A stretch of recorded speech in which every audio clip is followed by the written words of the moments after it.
زه یو ورځ په یو نکاح ما تړل وایي څو وایم څو ولور دی وایي 10 راکړه زه وایم یا دا ډېر دي زه ورته وایم باید یې څه کمه سي په دې دوران کې د نجلۍ پلار وایي مولوي صاحب خو زه یې کمومه دی یې نه کوموي دی وایي په اوله زما ورور و زوی ته په 10 لکه کړی دی نو زه یم په 10 دا د نجلۍ پلار ویله وایي زه یې کمومه دی یې نه راکوي کله کله په دې خوا کې کار نه دی نو دا ټوله ماحول چې خراب دی چې نه ودیې نه ورکوې نه خوندي کوې نه پټوې افرین زه دا زموږ پر ښځو زموږ پر نجونو وایم چې په دومره سختترین او خطرناکه ماحول کې چې یو هم مخ نه ځناړي دوی خپل عزتونه او خپل عفت او خپل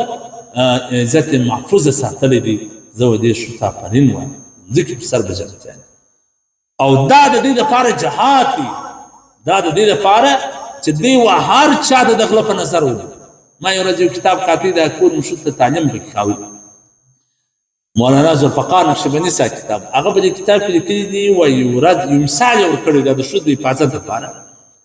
یو مثال یې ورکړی وایي یو ړوند و را روان د شپې څراغ یې راخیست اوس نو د ړانده دپاره نو د څراغ څه ضرورت دی شپه ورځ برابره ده که په سترګو ویني که نه ویني خو هغه کیسه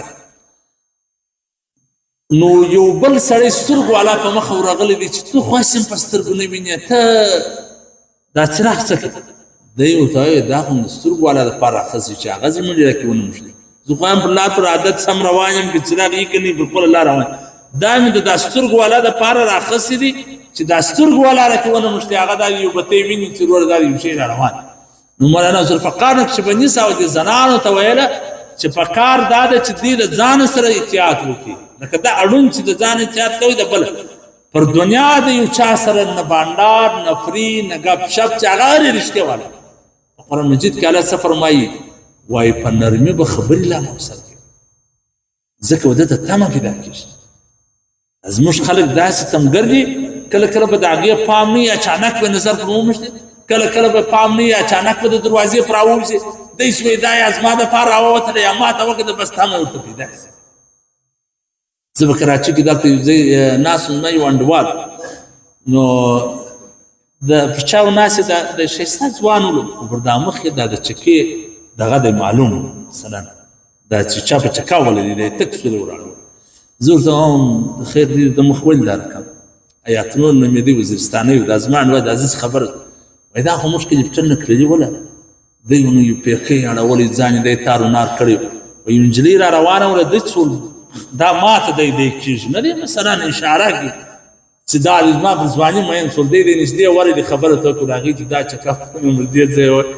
په حرم په زغستاد ځان اخلاص زموږ د زغره زمې دا د غباره د ښځې ورونه هم ډېرې ولاکه ځان خلاص کړي باره جلیس دا هغې وه نو زموږ خلک چې بې پامه هغه بل شي ته خاني د ده سترګې لوېږي دی چې ما ته یې وخندله یا هغه بې پامه د خونې پر راووځي دی چې زما دپاره راووتله یا بې پامه د کړکین دروازې دی که دی چې زموږ دپاره یعنې تمه ژر پیدا سي تمه